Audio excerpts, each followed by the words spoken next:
بسم اللہ الرحمن الرحیم۔ ناظرین و سامعین السلام علیکم۔ راحیل میری دوسری بیوی کے پہلے شوہر سے تھا۔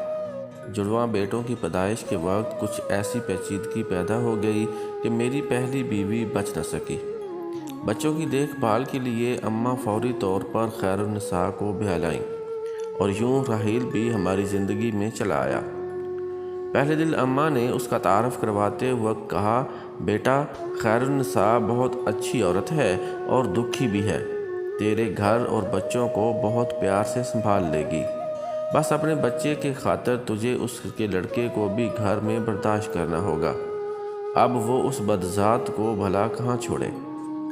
اماں کی اس بات نے میرے دل میں ایک گرہ لگا دی، دل کے ایک کونے میں کینہ پلنے لگا۔ راحیل بہت تمیزدار بچہ تھا۔ ایک چیز جو میں نے شدت سے نوٹ کی کہ میرے سرد رویے کے باوجود وہ مجھ سے بہت محبت کرتا اور میرے رویے سے اسے کوئی فرق نہیں پڑتا تھا۔ صبح جب میں ناشتے کے لیے کھانے کی میز پر آتا، راحیل انتہائی تمیز کے ساتھ السلام علیکم ابا جان کہتا اور بھاگ کر میرے آگے اخبار رکھتا۔ میرے دل میں لگی گرہ ڈھیلی ہوتی کہ ساتھ ہی آواز آتی، ارے بدذات، چل اپنی ماں سے کہہ جلدی ناشتہ لائے، میرے بچے کو دیر ہو رہی ہے۔ وعلیکم السلام کے ساتھ راحیل کے سر پر پیار دینے کے لیے اٹھتا ہاتھ وہیں میری اپاہج سوچ کے ساتھ لڑتا اور شکست کھا کر ڈھیر ہو جاتا۔ خیر النساء نے میرے گھر اور بچوں کو اچھی طرح سے سنبھال لیا تھا۔ وہ بہت صابر عورت تھی، کبھی شکوہ زبان پر نہ لاتی۔ مجھے یاد ہے ایک دن راحیل اس سے پوچھ رہا تھا، امی جان بدذات کیا ہوتا ہے؟ میرا پورا جسم کان بن گیا۔ میری سماعتیں شدت سے خیر النساء کے جواب کی منتظر تھیں۔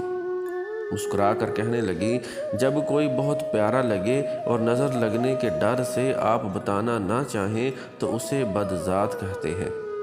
اس دن میں نے دیکھا راحیل بہانے بہانے سے سارا دن اماں کے ارد گرد پھرتا رہا، کبھی جائے نماز بچھا کر دے رہا ہے اور کبھی ذرا سے کھانسنے پر پانی کا گلاس ان کے آگے رکھ رہا ہے۔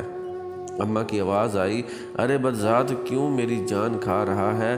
ڈرامے باز، جا دفع ہو، جا دفع ہو، جا کر کچھ پڑھ لے، کیا جاہل رہ کر میرے بیٹے کے مال پر عیش کرتا رہے گا؟ راحیل نے گھٹ سے اماں کے گلے میں باہیں ڈالی، چٹا چٹ ان کے گال پر پیار کیا، اچھا پیاری دادی جان کہا اور بھاگ گیا۔ میں وہیں اماں کے تخت کے پاس بیٹھا دیکھ رہا تھا۔ اماں کی آنکھوں میں ہلکی سی نور کی چمک نظر آئی اور پھر معدوم ہو گئی۔ کیسے بدقسمت تھے ہم ماں بیٹا اور کیسے خوش بخت تھے وہ ماں بیٹا۔ خیر النساء نے بچے کے دل میں نفرت کی گرہ نہیں لگنے دی تھی اور میری ماں مجھ اونچے لمبے مرد پیشہ کے اعتبار سے وکیل کے دل میں کس آسانی کے ساتھ گرہ لگانے میں کامیاب ہو گئی تھی۔ مجھے جوتے جمع کرنے کا بہت شوق تھا۔ اچھے جوتے میری کمزوری تھے۔ میری وارڈروب میں ایک سے بڑھ کر ایک جوتا موجود تھا۔ راحیل بہت شوق سے میرے جوتے پالش کیا کرتا۔ کئی بار میں نے اسے بڑی دل جمعی سے جوتے چمکاتے دیکھا اور سچ بات تو یہ ہے کہ میرا دل خوش ہو جاتا جوتے دیکھ کر۔ مجھے یاد ہے ایک دفعہ میں نے خوش ہو کر صرف اتنا کہا، واہ راحیل، کمال کر دیا تم نے، اور اسے 500 کا نوٹ انعام دیا۔ بھاگا بھاگا اماں کے کمرے میں گیا، دادی دادی دیکھیں ابا نے مجھے انعام دیا ہے۔ گھر کے ملازمین سے لے کر گھر میں آنے والے ایک ایک مہمان کو بتاتا کہ ابا نے مجھے انعام دیا ہے۔ اماں نے ہوں بدذات دفع ہو جا کہہ کر منہ پھیر لیا۔ کاش اماں اسے خیر النساء کی خاطر ہی ایک بار گلے سے لگا لیتی، جس نے ان کے پوتوں کو اپنے جگر کے ٹکڑے سے بھی بڑھ کر پیار دیا تھا۔ اماں کی لگائی ہوئی نفرت کی دھیمی آنچ پر میری انا کا بت پکتا رہا۔ خیر النساء کی میرے بچوں اور گھر کے ساتھ بے پناہ محبت اور احسان بھی انا کے اس بت کو توڑ نہ سکا۔ راحیل کی تمام خوبیوں کے باوجود میں نے کبھی اسے سینے سے نہیں لگایا تھا، ہاں، مگر میں نے اس پر خرچ کرنے یا اس کی ضروریات پوری کرنے میں کوئی کوتاہی نہ کی۔ خیر النساء اتنے میں ہی مطمئن تھی۔ وقت گزرتا رہا، بچے بڑے ہو گئے۔ عمر اور علی میرے جڑواں بیٹے اعلیٰ تعلیم کے لیے ملک سے باہر چلے گئے۔ راحیل نے میٹرک کے بعد تعلیم کو خیر باد کہہ دیا۔ میرے بہت چاہنے کے باوجود وہ پڑھ نہیں سکا۔ سارے محلے کا لاڈلا تھا، صبح کا گھر سے نکلا شام کو گھر آتا، اکثر ہاتھ پر پٹی بندھی ہوتی، جانے کہاں سے چوٹ لگوا کر آتا تھا۔ خیر نساء نے میرے دریافت کرنے پر کہا، فکر نہ کریں، مجھے بتا کر جاتا ہے، میری اس پر نظر ہے۔ وقت نے اماں کو ہم سے چھین لیا۔ آخری وقت میں راحیل نے اماں کی بہت خدمت کی، کئی بار اپنی گود میں اٹھا کر ہسپتال لے جانے کے لیے گاڑی میں بٹھایا۔ ان کا کمزور وجود باہوں میں بھر کر کئی راتیں حیدر نے ہسپتال کے بیڈ پر جا کر گزار دی۔ جانے کس مٹی سے بنا تھا یہ راحیل، حالانکہ اب اس کو بذات کا مطلب بھی سمجھ میں آنے لگا تھا۔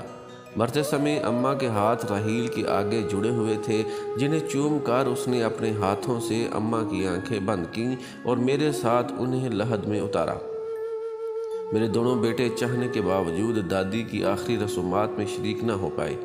اس دن اماں کی لگائی گرہ ڈھیلی ہو گئی، بالکل ڈھیلی۔ بس ایک بار راحیل کو گلے سے لگانے کی دیر تھی کہ کھل جاتی، مگر انا کو شکست دینا کہاں میرے بس میں تھا۔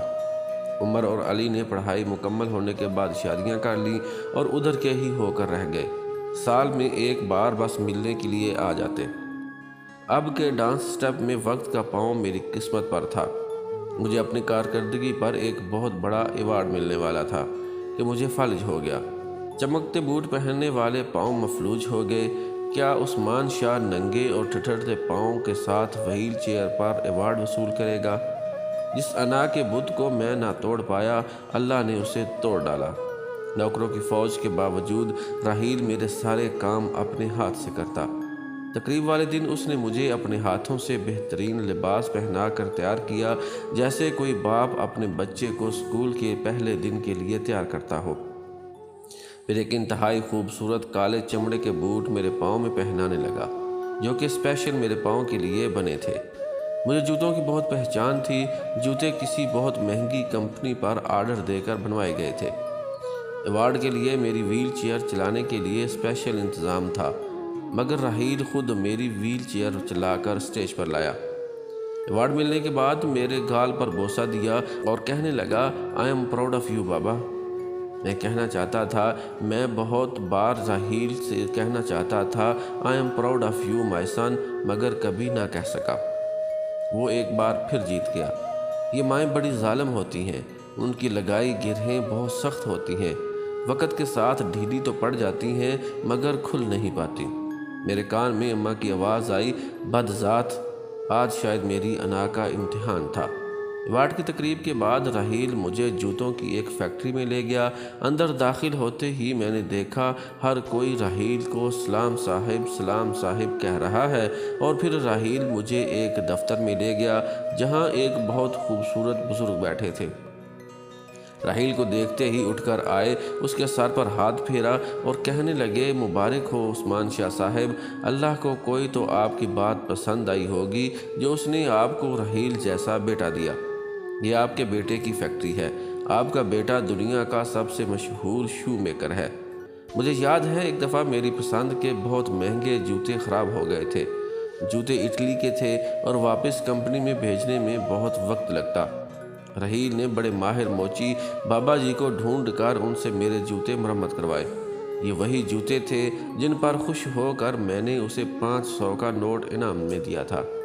بابا جی کی مہارت دیکھتے ہوئے میرے شوق کی خاطر راحیل نے ان سے جوتے بنانے کا فن سیکھا، اور اب راحیل کے بنائے جوتے پوری دنیا میں مشہور تھے۔ یورپ سے امراء راحیل کو اپنے جوتے بنوانے کے لیے بلاتے، مگر وہ مجھے اور اپنی ماں کو چھوڑ کر کبھی نہیں گیا۔ بابا جی نے ساری کہانی سنائی۔ اس وقت راحیل کے پٹی بندے ہاتھ میری آنکھوں کے سامنے آتے رہے۔ اس کے ہاتھوں میں چبھنے والی سوئیاں میرے سارے جسم میں چھید کر گئیں۔ میرے جسم میں سوئیاں ہی سوئیاں چبھی تھیں۔ کون نکالے گا انہیں؟ کیا میری توبہ میرے زخم بھر پائے گی؟ گرہ کھل گئی تھی، انا کا بت ٹوٹ چکا تھا۔ میں نے راحیل کے سامنے ہاتھ جوڑ دیے، اس راحیل کے سامنے جسے اماں بدذات کہتی تھیں۔